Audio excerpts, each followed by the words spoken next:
Hello, everyone. I'm Dana Perino, along with Kellyanne Conway, Jessica Tarlov, Joy Jones, and Greg Gutfeld. It's 5 o'clock in New York City, and this is The Five.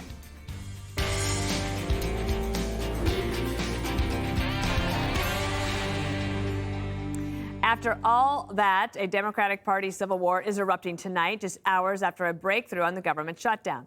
8 Senate Democrats broke ranks, and they crossed the aisle to support a bipartisan spending plan to reopen the government. It was simple. In return, they're promised a future vote on Obamacare subsidies. The bill still has to clear the House before it reaches President Trump's desk. And here's what the president had to say. We'll be opening up our country very quickly. Mr. President, that deal does reverse the mass firings your administration put through during the shutdown. Did you sign off on that, and will you abide by that if this passes? Well, I will be. I'll abide by the deal. The deal is very good. Even though Schumer voted no, the knives are out. Progressives are turning him into the scapegoat for a deal that doesn't lock in any guarantee on Obamacare subsidies. Lawmakers like Seth Moulton and Ro Khanna are calling for Schumer to be replaced. Others airing out their grievances with the bipartisan deal.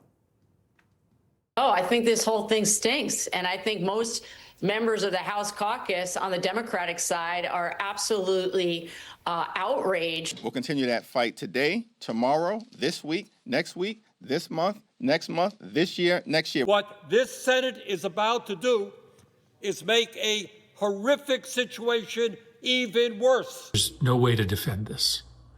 And you are right to be angry about it. I'm angry about it. And some folks in the liberal media want to see Schumer go. The president is kind of getting what he wanted. It doesn't feel like a gentleman's agreement. It feels like Lucy and the football. Now you're going to open the government up, and what did you get in return? Right. Nothing? Right. Yeah. Nothing? This is the end of Chuck Schumer as we go forward. I think Chuck Schumer, his days are over. If he cannot keep his caucus together, he needs to go. He needs to be replaced. All right, we've got to have a great discussion. Kellyanne, on the day that this began, I said, we know how this is going to end. It will end with the Democrats having a cave because they don't have the votes. And in the end, it does. But Schumer walked himself into this situation. And now, do you think he'll have to go? Probably, at least as the minority leader. He's been in politics, Dana, for 50 years, and it's starting to show. So you were correct on day one. You knew how it was going to end. The question was always, when would it end? And it ended almost 40 days later with the exact deal that the Republicans offered 35 days before and were rejected by the Democrats. There's no way to spin it. They caved, they capitulated, they should claim strategic bankruptcy. This is a party bereft of leadership, of vision, of ideas. And Chuck Schumer's had a terrible week. This was just the capper.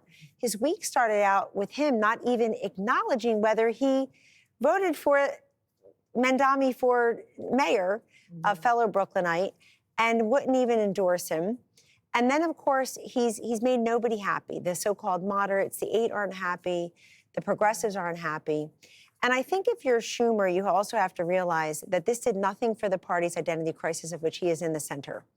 Because if the entire strategy is get Trump, he just got you. He played you completely. Dana, what I don't understand is the Democrats wanted to die on this hill. It's always the hill for illegal immigrants. First, you lied that the border was secure, and you let in millions and millions and millions of them. They got all kinds of benefits the rest of us can't get. Then you stood there and said, we're going to stop lawful deportations of unlawful people.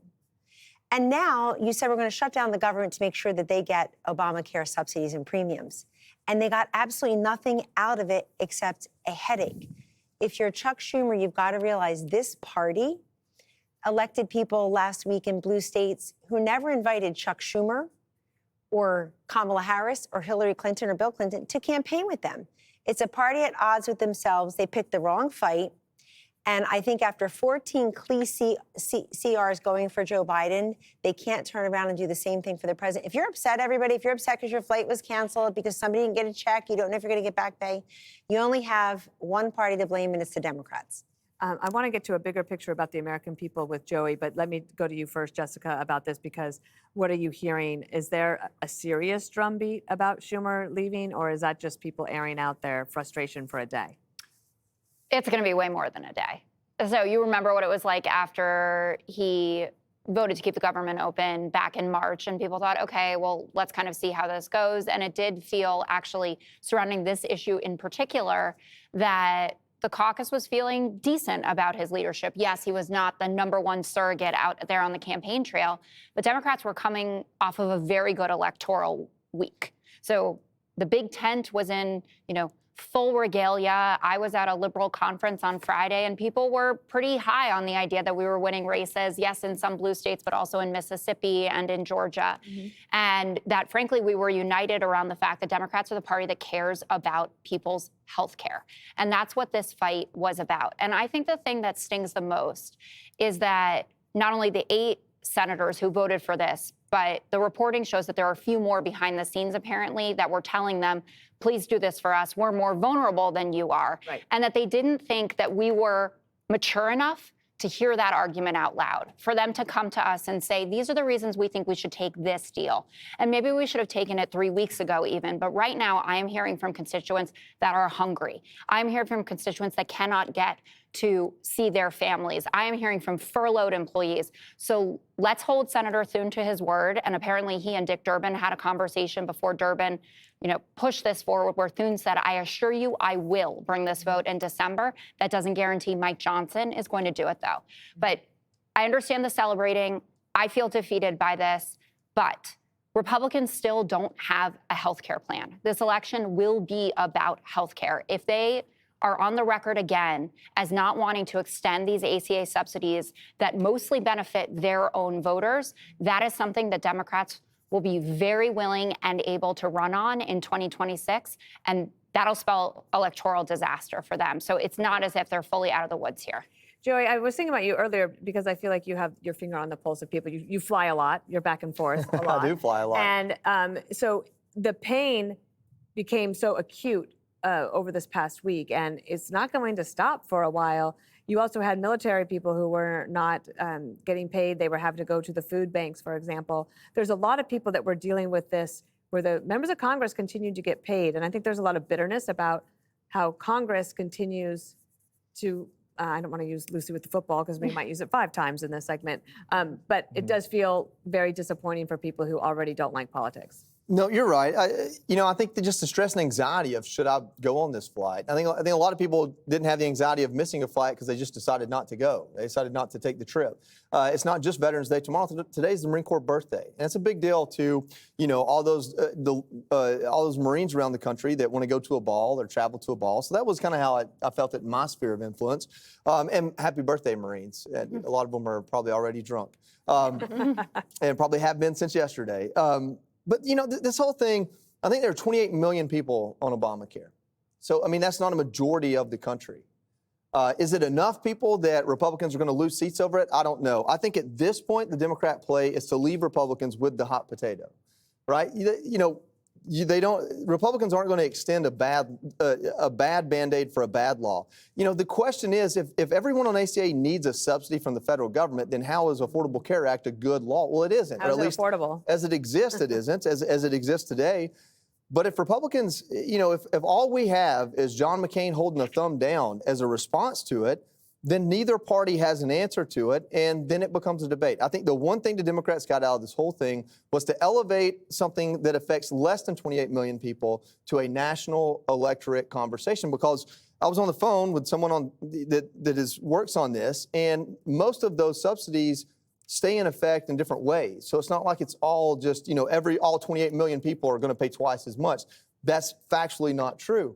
But if enough of them have to pay enough more, perhaps it does become something that Democrats can use. They're not going to reform health care between now and the midterms. I don't believe that.